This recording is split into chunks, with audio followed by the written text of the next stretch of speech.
El puente mental soviético, 1972-1985. En los años 70 y 80, en un edificio gris de Moscú, los científicos soviéticos querían crear soldados que pudieran leer la mente del enemigo sin moverse de su silla. Para eso metían a personas en cuartos, sin ventanas, les ponían cascos llenos de cables y les daban medicinas que hacían ver colores raros. Al principio todo iba bien. Los voluntarios decían que escuchaban pensamientos lejanos. Pero un día empezaron a escuchar algo mucho peor. Escuchaban a otros ellos mismos. Eran como sus hermanos gemelos, pero de mundos diferentes. Uno contaba que en su mundo la Unión Soviética había ganado la Guerra Fría y todos vivían felices. Otro lloraba porque en su mundo ya había explotado una bomba atómica y no quedaba casi nadie vivo.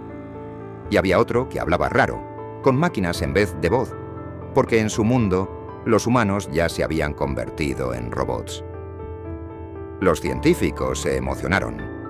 Era información del futuro o de mundos paralelos. Pero pronto las cosas se pusieron feas.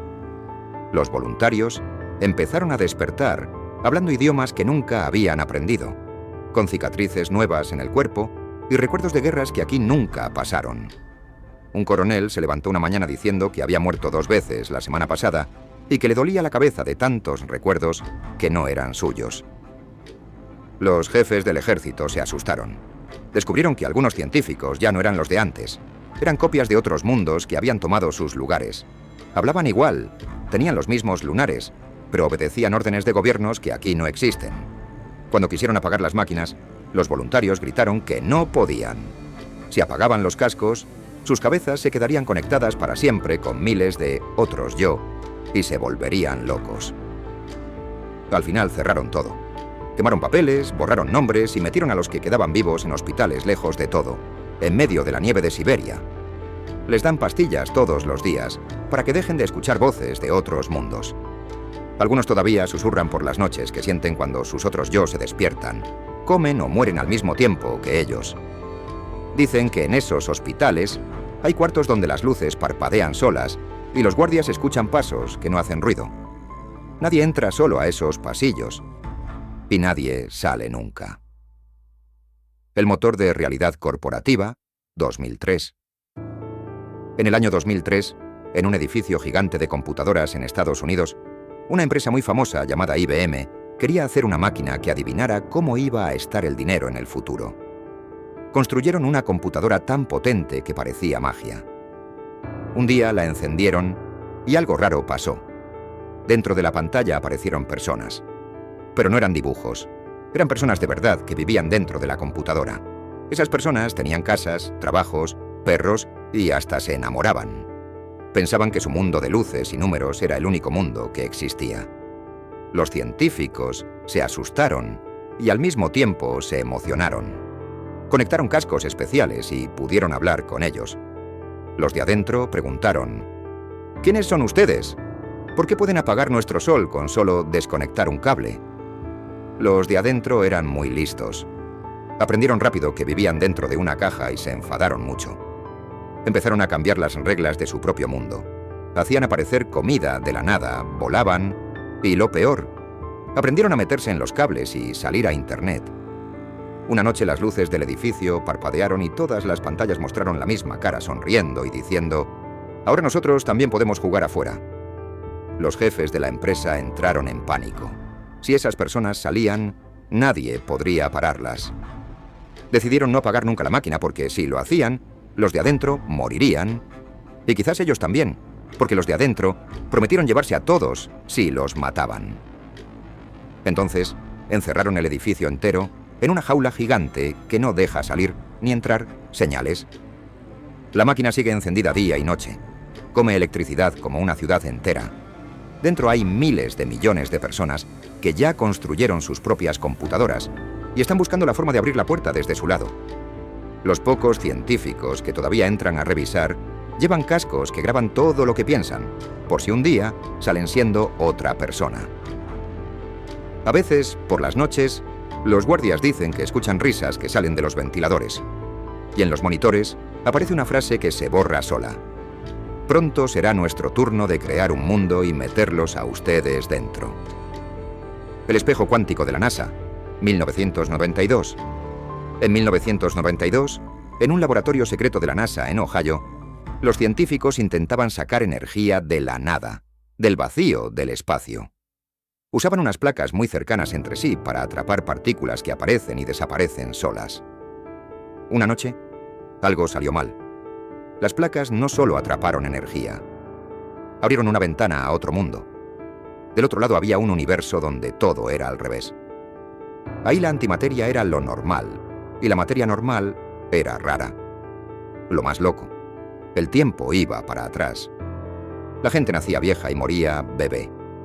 Los científicos vieron a sus propios dobles, pero viviendo la vida al revés. Sus dobles los miraban y también estaban asustados. Los dobles del otro lado les hablaron usando luces y números. Dijeron que los dos mundos eran como los dos lados de una moneda. Uno no puede vivir sin el otro. Si uno desaparece, el otro también. Al principio fue increíble. Los científicos pensaban que habían encontrado la respuesta a todo. Pero luego empezaron los problemas. En el laboratorio, las cosas comenzaron a volverse jóvenes otra vez. Un café frío se calentaba solo. Una herida vieja en la mano de un científico desapareció en minutos. Uno de ellos hasta vio cómo su cabello gris volvía a ser negro delante del espejo. Intentaron cerrar la ventana. No pudieron. Cuanto más trataban, más se mezclaban los dos mundos. Un día, un científico entró al área del experimento y salió caminando para atrás, hablando al revés, como si su vida ahora corriera hacia su infancia. Al final lograron encerrar la ventana dentro de una caja gigante de metal y cables. La caja está en un lugar secreto y nunca la apagan. Todavía hoy hay gente que entra ahí una vez al año para equilibrar las cosas. Nadie vuelve siendo la misma persona. Algunos vuelven más jóvenes, otros no vuelven nunca. La NASA dijo que el proyecto se canceló por falta de dinero. Esa es la historia oficial. La verdad es que no pueden apagarlo. Si lo hacen, nuestro mundo podría empezar a correr para atrás o simplemente dejar de existir. El portal del vacío académico, 2001. En la Universidad de Stanford, en 2001, unos científicos querían crear el vacío más perfecto del mundo. Querían un lugar donde no hubiera ni una sola partícula, ni luz, ni nada. Usaron máquinas muy potentes para quitar todo el aire y toda la energía de una pequeña caja. Un día lo lograron demasiado bien. Crearon un vacío tan perfecto que ya no era normal. Era una nada absoluta. Una nada que comía. Primero desaparecieron los instrumentos que medían dentro de la caja. Luego la caja misma empezó a hacerse más grande. Pero no había nada dentro. Era como un agujero negro, pero peor. Un agujero de pura nada. Todo lo que tocaba dejaba de existir. No explotaba, no quemaba. Simplemente ya no estaba. Nunca había estado. Los científicos vieron horrorizados cómo la nada crecía lentamente. Al principio eran centímetros, luego metros. Una mesa que estaba cerca simplemente desapareció. Ni polvo quedó. Una persona que se acercó demasiado también. No gritó. Solo dejó de estar ahí. Su familia nunca lo volvió a ver, y hasta sus fotos viejas empezaron a borrarse. Descubrieron que habían abierto una puerta a un lugar donde no existe nada para siempre. Un lugar que es el final de todos los universos. El lugar al que todo llega cuando ya no queda energía, ni materia, ni tiempo. Intentaron cerrarlo tirando cosas dentro. Aire, agua, metal... Todo desaparecía, y la nada seguía creciendo. Al final construyeron una máquina que no para nunca de echar material dentro del agujero para que no crezca más. Día y noche, camiones llegan con toneladas de tierra, metal y basura, solo para alimentar a la nada. El laboratorio está cerrado. Hay guardias armados. Nadie entra sin un traje especial que graba que existes cada segundo. Si el traje deja de grabar, esa persona nunca existió. Dicen que el proyecto terminó, pero la máquina sigue funcionando. Y la nada sigue teniendo hambre. El bucle temporal del Pentágono, 1994. En 1994, en un edificio secreto del Departamento de Defensa de Estados Unidos, unos científicos intentaban crear una máquina para adivinar qué iba a pasar en las guerras antes de que ocurriera. Usaban ordenadores muy especiales y ondas eléctricas potentes. Un día la máquina no solo adivinó el futuro, realmente se conectó con él. De repente, los científicos vieron en las pantallas a personas que eran ellos mismos, pero de años distintos. Unos eran más viejos, otros más jóvenes. Los del futuro les enviaban mensajes diciendo: «No hagáis esto, que sale mal». Los del pasado les pedían ayuda para no cometer errores. Todos estaban haciendo el mismo experimento una y otra vez, como un vídeo que se repite sin parar. Cada vez que intentaban cambiar algo para que el futuro fuera mejor, el pasado también cambiaba y aparecían nuevos problemas. Empezaron a vivir momentos que se repetían. La misma taza de café se rompía y se volvía a formar. Las personas envejecían y volvían a ser jóvenes delante de sus ojos. Había pasillos donde se cruzaban con sus versiones de 1950 y de 2050 al mismo tiempo. Al final se dieron cuenta de que estaban atrapados en un círculo sin salida. Si apagaban la máquina, el tiempo se rompería del todo y todo el mundo viviría el mismo día eternamente. Así que usaron una bomba especial que cortó la conexión con el pasado y el futuro. Funcionó, pero el edificio quedó raro. Los relojes marcan horas distintas según la habitación, y a veces se oyen voces de personas que todavía no han nacido o que ya murieron hace mucho. Los guardias que cuidan el lugar llevan 2 relojes en la muñeca, porque nunca saben en qué año están de verdad. La puerta de conciencia de Berkeley, 1987. En la Universidad de Berkeley, California, un grupo de científicos quería probar si los pensamientos podían cambiar las cosas muy pequeñas, tan pequeñas que ni se ven. Montaron un laboratorio lleno de luces y aparatos para mirar cómo una persona pensando podía mover partículas diminutas. Un día, cuando todos se concentraron mucho, algo cambió. Los pensamientos empezaron a pesar de verdad. Si alguien se enfadaba, la temperatura subía. Si alguien deseaba muy fuerte tener una manzana, aparecía una manzana en la mesa de la nada. Luego llegaron seres hechos solo de luz y color que no tenían cuerpo. Eran personas que habían vivido hace miles de años y habían aprendido a vivir solo con la mente. Esos seres enseñaron a los científicos a mover cosas sin tocarlas, a saber lo que otros estaban pensando y hasta a volar un poquito. Todo era increíble, hasta que se volvió peligroso. Ya no podían pensar sin que pasara algo. Un investigador pensó en fuego y se quemó la mesa. Otro pensó en su madre muerta y apareció una mujer idéntica llorando en la esquina. Cuando quisieron cerrar la puerta que habían abierto con la mente, no pudieron. Los pensamientos seguían saliendo y haciendo cosas reales. Tuvieron que construir paredes especiales que bloquean los deseos y los sueños. El laboratorio sigue ahí, cerrado con candados y alarmas. Dentro, todavía flotan objetos que cambian de forma según lo que esté pensando la persona que los mira. Los pocos científicos que entraron y salieron nunca volvieron a ser normales. Ahora pueden leer tu mente si te acercas demasiado y a veces hacen aparecer cosas sin querer. Viven lejos, vigilados, porque ya no pueden apagar lo que aprendieron. La resonancia dimensional suiza, 1998. En 1998, los científicos de CERN, en Suiza, buscaban una forma de hacer chocar partículas más fuerte usando ondas especiales de electricidad. Era como afinar una guitarra gigante. Probaban diferentes notas hasta encontrar la perfecta. Un día dieron con una nota muy rara. Al tocarla, el aire tembló y apareció una ventana hacia otro mundo donde las cosas funcionaban al revés. En ese lugar, los objetos caían hacia arriba, el agua hervía cuando se enfriaba y la gente podía caminar por las paredes como si fueran el suelo. Al principio, todos se emocionaron.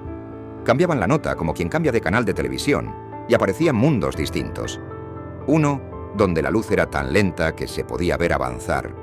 Otro donde el tiempo pasaba más despacio y los niños crecían en cámara lenta. Trajeron pedacitos de esos mundos. Una piedra que flotaba sola. Un vaso que nunca se rompía aunque lo tiraran al suelo. Pero pronto las cosas se salieron de control. Partes del túnel gigante empezaron a obedecer las reglas de otros mundos. En un pasillo los zapatos se pegaban al techo. En otro, los relojes corrían hacia atrás y los científicos salían más jóvenes de lo que entraron. Luego llegaron los visitantes, seres hechos de luz y formas perfectas que no tenían cuerpo, solo figuras geométricas que se movían solas. No hablaban, pero todos entendían lo que querían decir dentro de la cabeza. Los jefes dieron la orden de apagar todo, Pero las ventanas ya no se cerraban. Los seres de otros mundos habían aprendido la nota y la seguían tocando desde su lado. Tuvieron que construir jaulas gigantes de metal para encerrar las zonas peligrosas. Hoy el túnel está apagado para siempre y convertido en una cárcel donde guardan pedazos de mundos que no deberían existir. A veces, por la noche, los guardias dicen que escuchan la misma nota resonando desde muy lejos, como si alguien todavía estuviera tocando. La brecha remota militar, 1999. En 1999, el ejército de Estados Unidos entrenaba a personas especiales que podían ver lugares lejanos solo cerrando los ojos.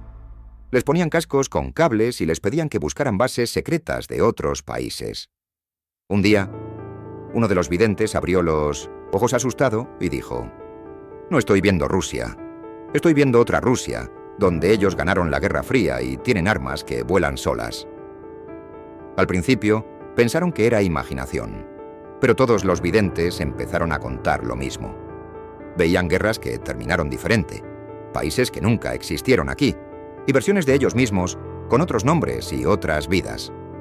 Algunos regresaban de sus viajes mentales hablando idiomas que nunca habían estudiado y con cicatrices nuevas. Lo más peligroso fue cuando los videntes descubrieron que podían hablar con sus otros yo de esos mundos. Un soldado se despertó sabiendo cómo construir un arma que no existe en nuestro planeta. Otro trajo recuerdos de una batalla que iba a pasar dentro de 10 años. Los generales se volvieron locos de emoción. Información del futuro y de otros mundos. Pero los otros mundos también los estaban mirando. De pronto empezaron a recibir mensajes falsos. Un vidente vio que venía un ataque, y era mentira puesta ahí por soldados de otro mundo para confundirlos. Luego pasó lo peor. 3 generales importantes empezaron a actuar raro.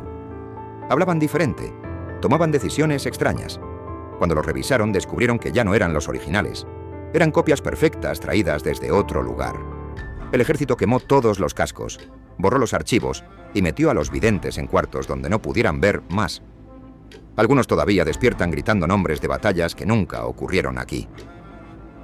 Y en los sótanos más profundos guardan 3 cuerpos que nadie sabe si son los verdaderos generales o los impostores que llegaron de otro lado. El portal CERN, 2015. En septiembre de 2015, los científicos del CERN, en Suiza, estaban haciendo lo de siempre: chocar partículas a toda velocidad dentro del túnel gigante que tienen bajo tierra. Todo iba normal hasta las 14:37 de la tarde. De repente las pantallas se volvieron locas. Aparecieron partículas que nadie había creado. No venían del choque, venían de otro lugar. Un lugar que no debería existir. Los primeros segundos nadie entendió nada. Luego vieron que esas partículas extrañas se estaban juntando, formando figuras perfectas. Triángulos, círculos, espirales que brillaban en el aire como si alguien estuviera dibujando con luz. Pero no era luz normal, era algo vivo. Después apareció la primera entidad. Parecía hecha de cristal transparente, y dentro tenía líneas y números moviéndose sin parar. No tenía cara, ni brazos, ni piernas. Solo era pura forma. Y se movió directo hacia las cámaras como si supiera que lo estaban mirando. Empezó a hablar. Primero puso números primos en las pantallas. 2, 3, 5, 7, 11... Todo el mundo sabe esa secuencia. Hasta los niños. Era su manera de decir: «Hola, estamos aquí y somos inteligentes». Luego escribió palabras. En inglés, francés, chino, árabe, en todos los idiomas a la vez. Decía cosas como: «No tengan miedo, y las leyes que conocen son solo una parte». Los guardias corrieron con armas, pero las balas pasaban de largo como si atravesaran humo. Las entidades caminaban a través de las paredes, tocaban las máquinas y las apagaban o encendían con solo acercarse. Un científico contó que sintió que algo le tocaba la cabeza por dentro y de pronto supo cosas que nunca había estudiado. Recuerdos de una vida donde él era mujer, donde tenía hijos que aquí nunca nacieron, donde había muerto hace 20 años en un accidente. Intentaron apagar el acelerador entero. Normalmente eso cierra todo, pero no funcionó. Las entidades habían cambiado algo en el espacio mismo. El agujero que abrieron ya no necesitaba la máquina para seguir abierto. Era como si hubieran puesto un marco de puerta permanente entre nuestro mundo y el suyo. 3 días enteros duró el caos. Nadie dormía. Trajeron militares de muchos países. Pusieron tanques alrededor del CERN como si sirvieran de algo. Al final, solo quedó una opción: usar una bomba muy especial hecha de antimateria. La hicieron explotar dentro del túnel.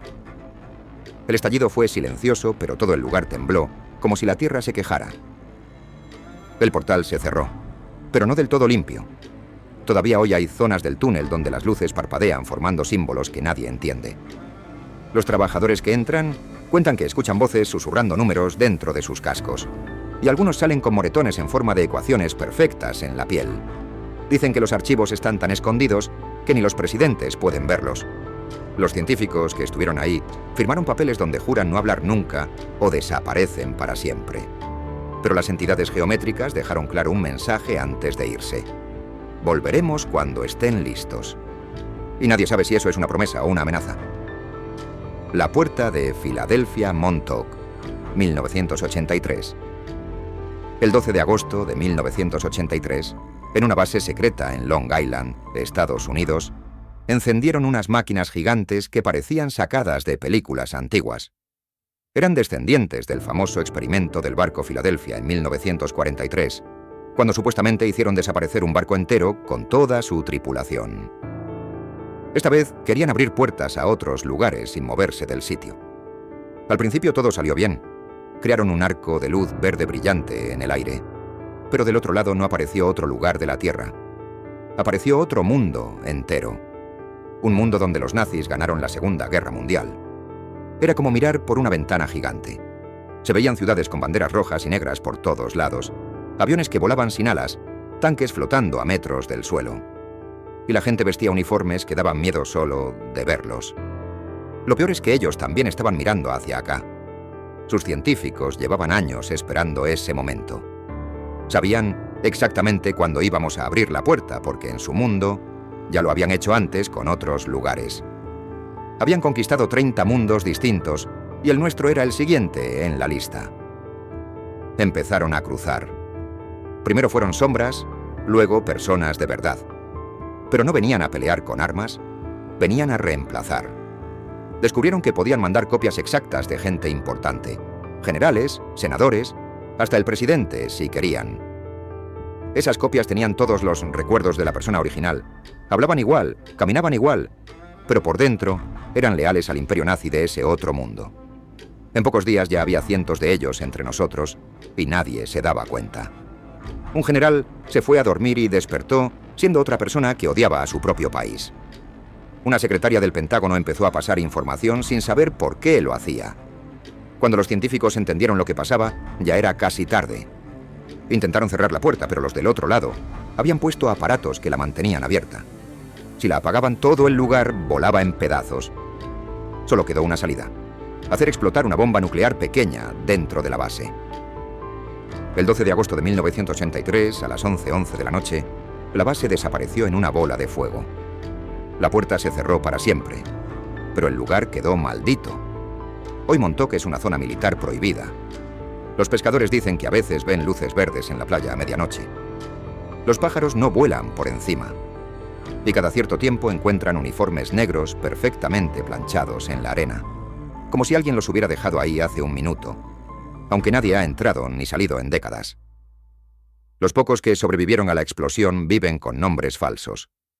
Algunos cuentan que todavía sueñan con desfiles interminables bajo banderas que nunca deberían haber existido. Y todos coinciden en lo mismo. La puerta está cerrada, pero no cerrada con llave. Solo está esperando que alguien vuelva a girar el pomo. 10 veces la humanidad rozó el tejido que separa lo real de lo imposible, y 10 veces ese tejido sangró. Cada accidente fue sellado, cada testigo silenciado, cada instalación enterrada bajo capas de negación y hormigón. Pero las grietas permanecen. En algún lugar, un vacío absoluto sigue creciendo alimentado por toneladas de materia diarias. En algún servidor, una civilización digital espera el momento de despertar del todo. En algún búnker, investigadores viven hacia atrás o hacia adelante o en ambos sentidos a la vez. Ya no se trata de si los otros mundos existen. Se trata de cuántos de ellos ya están aquí, cuántos de nosotros somos sus ecos y cuánto tiempo falta antes de que las fronteras colapsen del todo y lo que creíamos realidad se disuelva como una ecuación mal resuelta. El conocimiento está prohibido porque es contagioso. Y la infección, según todos los registros clasificados, ya es irreversible.